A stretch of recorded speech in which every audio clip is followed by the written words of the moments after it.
తెలంగాణలో రెండో ఫేజ్ సర్పంచ్ ఎన్నికల్లోనూ కాంగ్రెస్ హవానే కొనసాగింది. 27 జిల్లాల్లో కాంగ్రెస్ జయకేతనం ఎగరవేసింది. కాంగ్రెస్కు గట్టి పోటీ ఇచ్చే ప్రయత్నం చేసింది బీఆర్ఎస్. ఈ నేపథ్యంలో బీఆర్ఎస్ రెండో స్థానంలో ఉంది. సిద్దిపేట, ఆసిఫాబాద్, జనగామ జిల్లాల్లో బీఆర్ఎస్ గెలిచింది. నిర్మల్ జిల్లాలో బీజేపీ గెలుపొందింది. కరీంనగర్ జిల్లాలో కాంగ్రెస్, బీఆర్ఎస్ హోరాహోరీగా తలపడ్డాయి. సిరిసిల్ల, మెదక్, రంగారెడ్డి, భువనగిరిలో బీఆర్ఎస్ ఒక టఫ్ ఫైట్ ఇచ్చే ప్రయత్నం చేసింది. నిజామాబాద్, కామారెడ్డి, జగిత్యాల, వికారాబాద్, మహబూబాబాద్, సూర్యాపేట, నల్గొండ, ఖమ్మం జిల్లాల్లో కాంగ్రెస్ క్లీన్ స్వీప్ చేయగలిగింది. మొత్తం మీద మరొకసారి కాంగ్రెస్ సత్తా చాటింది అనే చెప్పాలి. క్లియర్ మెజారిటీ మనకి ఇక్కడ కనిపిస్తోంది. అయితే కాంగ్రెస్కి బీఆర్ఎస్ చాలా ప్రాంతాల్లో టఫ్ ఫైట్ ఇచ్చేటువంటి ప్రయత్నం అయితే చేయగలిగిందనే చెప్పొచ్చు. సో ఏకగ్రీవాలతో కలిపి మొత్తం మనం ఒకసారి చూస్తే, డీటెయిల్స్ చూస్తే, ఆదిలాబాద్లో మొత్తం స్థానాలు 156 ఉంటే కాంగ్రెస్ 53 గెలిచింది, బీఆర్ఎస్ 29 గెలిచింది, బీజేపీ 43, ఇతరులు ఒక 11. ఇట్లా will discuss about this later. మనం ఓవరాల్గా ఏ ప్రాంతంలో ఎన్నెన్ని సీట్లు ఉన్నాయి, ఎన్నెన్ని స్థానాలు ఉన్నాయి, ఎవరు గెలిచారనేది మనం మరింత క్లియర్గా చూద్దాం. బట్ బిఫోర్ దట్ మా ప్రతినిధి చంద్రశేఖర్ మనతో జాయిన్ అవుతున్నారు. చంద్రశేఖర్తో మాట్లాడి చంద్రశేఖర్ మరికొద్ది క్షణాల్లో రాబోతున్నారు. సో ఓవరాల్గా కాంగ్రెస్ మరొకసారి సత్తా చాటిందనే చెప్పాలి. బీజేపీ మాత్రం ఎక్కడా కూడా డిపాజిట్ని సైతం కాపాడుకోలేని పరిస్థితి కనిపిస్తోంది. ఇప్పటికే బీజేపీ జాతీయ నాయకత్వం చాలా విషయాల్లో చాలా సీరియస్ అవుతుంది రాష్ట్ర నాయకత్వం మీద అంటూ మనం వింటూనే ఉన్నాం. ఈ నేపథ్యంలో ఇప్పుడు రెండో విడతకు సంబంధించిన ఫలితాలు చూస్తే కాంగ్రెస్ 2297, ఇంకా ఎగ్జాక్ట్ ఫిగర్ ఇంకా రావాల్సి ఉంది దీనికి సంబంధించి. ఎందుకంటే నిన్న రాత్రి 1 గంట ఆల్మోస్ట్ 1 గంట 2 గంటల వరకు కూడా కొన్ని ప్రాంతాల్లో కౌంటింగ్ జరిగినట్లుగా తెలుస్తోంది. ఈ నేపథ్యంలో ఎగ్జాక్ట్గా ఏ ప్రాంతంలో ఎన్ని వచ్చాయి, ఓవరాల్ ఎన్ని అనేది కొంచెం చిన్న వేరియేషన్ ఉండే అవకాశం ఉంది. బట్ ఇప్పటి వరకు ఉన్నటువంటి డీటెయిల్స్ ప్రకారం చూస్తే కాంగ్రెస్ 2297, అలాగే బీఆర్ఎస్ 1191, బీజేపీ 257, ఇతరులు స్వతంత్రులు అందరూ కలిపి 578 స్థానాల్లో గెలుపొందడం జరిగింది.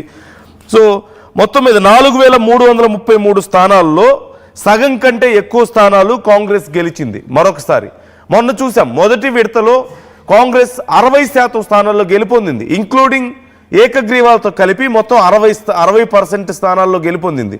ఇప్పుడు మరొకసారి మనం చూస్తున్నాం, కేవలం ఇప్పుడు జరిగినటువంటి ఎన్నికల్లో ఏకగ్రీవాలు కాకుండానే మోర్ దాన్ 50% వచ్చినాయి. సో మరొకసారి ఆల్మోస్ట్ 60% గెలుపొందినటువంటి పరిస్థితి కనిపిస్తుంది ఏకగ్రీవాలతో కలిపి. సో ఆన్ యావరేజ్ కాంగ్రెస్ 60% గెలుపొందుతూ వస్తుంది. మరోవైపు బీఆర్ఎస్ కొన్ని చోట్ల గట్టి పోటీ ఇస్తుంది, కొన్ని చోట్ల ఇవ్వలేకపోతుంది. సో బీఆర్ఎస్ కొంచెం తక్కువ స్థానాలు మనం చూస్తూనే ఉన్నాం. ఆల్మోస్ట్ ఒక 30% వరకు బీఆర్ఎస్ గెలుపొందుతూ వస్తుంది. ఒక 10% వరకు రిమైనింగ్ అందరూ కలిపి 5 to 10% మధ్యలో ఉన్నారు. సిపిఐ, సిపిఎం, అలాగే ఇండిపెండెంట్స్ అన్నీ కలిపి కూడా.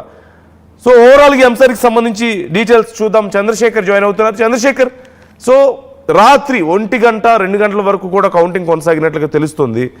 డీటెయిల్స్ ఎలా ఉన్నాయి? మరొకసారి కాంగ్రెస్ ప్రభంజనం కనిపిస్తుంది.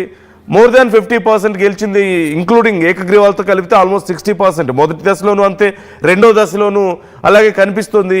సో ఎవరి వర్షన్ ఎలా ఉంది ఈ ఫలితాల మీద?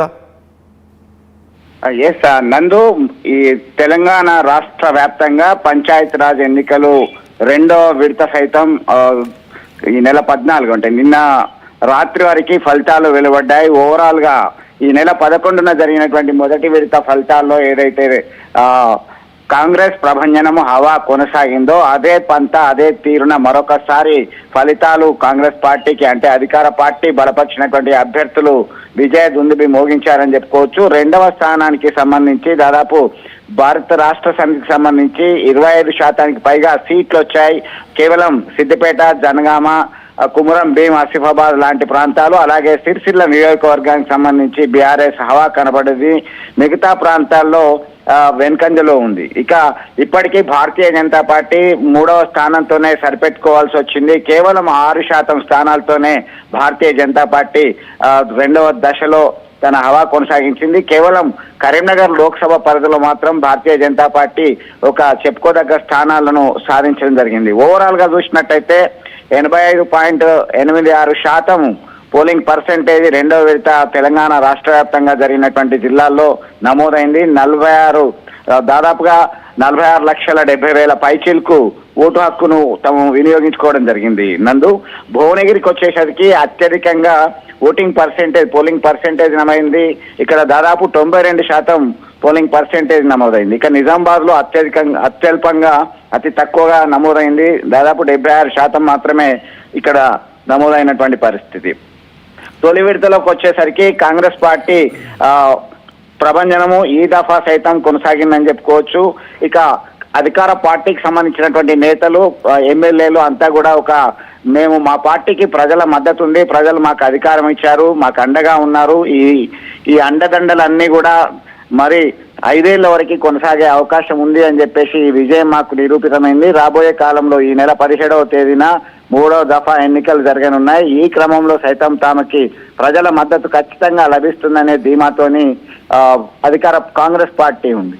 ఇక ఇదే అంశానికి సంబంధించి భారత రాష్ట్ర సమితికి సంబంధించినటువంటి నేతలు ఖచ్చితంగా చెప్తున్నారు, కాంగ్రెస్ పార్టీ ఇచ్చినటువంటి హామీలు నెరవేర్చడంలో విఫలమైంది. ఇది అధికార పార్టీల గుర్తులతో లేదు కాబట్టి ఎవరు గెలిచినా కాంగ్రెస్ పార్టీ ఖాతాలో వేసుకున్నారు తప్ప తమకి ప్రజల మద్దతు ఉంది, రాబోయేది మా కాలమే, మా పార్టీ మళ్ళీ అధికారంలోకి వస్తుంది, దానికి సంకేతమే ఈ ఎన్నికల ఫలితాలు. ఖచ్చితంగా ప్రలోభాలు కావచ్చు, అధికార పార్టీ వాళ్ళ యొక్క అధికార దుర్వినియోగం కావచ్చు, ఇవన్నీ కూడా ఎన్నికల్లో కనిపిస్తున్నాయని చెప్పి బీఆర్ఎస్ పార్టీకి సంబంధించినటువంటి నేతలు చెప్తున్నటువంటి పరిస్థితి.